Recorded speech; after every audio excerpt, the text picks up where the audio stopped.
Hi, my name is Diana Harris.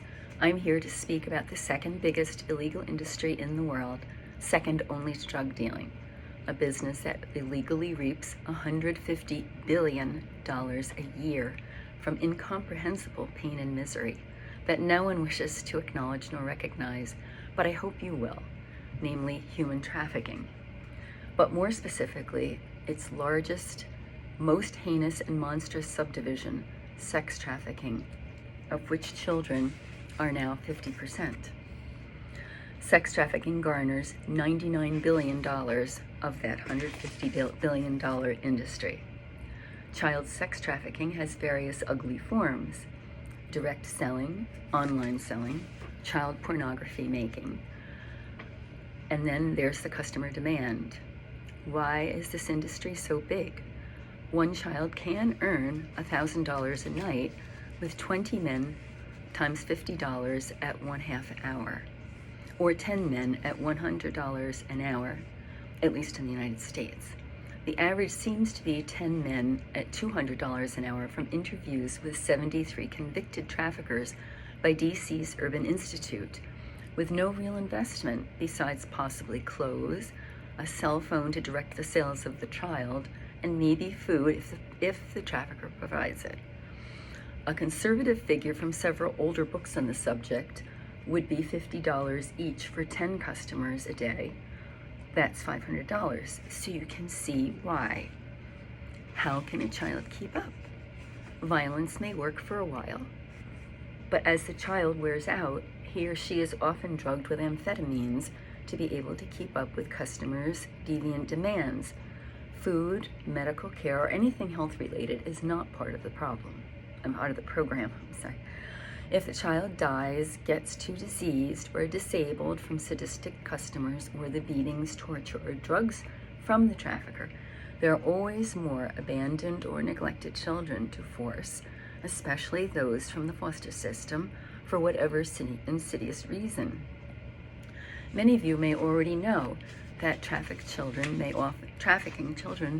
often entail kidnapping, blackmailing, insidious coercion, I will kill your dog, I will take your younger sister, and almost always violence to force the child to submit and perform depending on the age of the child.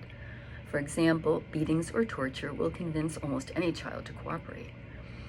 Little children are simply forced.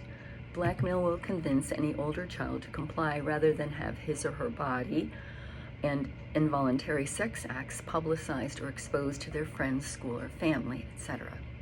Survivors that by some miracle escape or get rescued almost always suffer lifelong physical damage and/or illnesses, psychological disorders, socio-emotional dysfunction, PTSD, and so forth.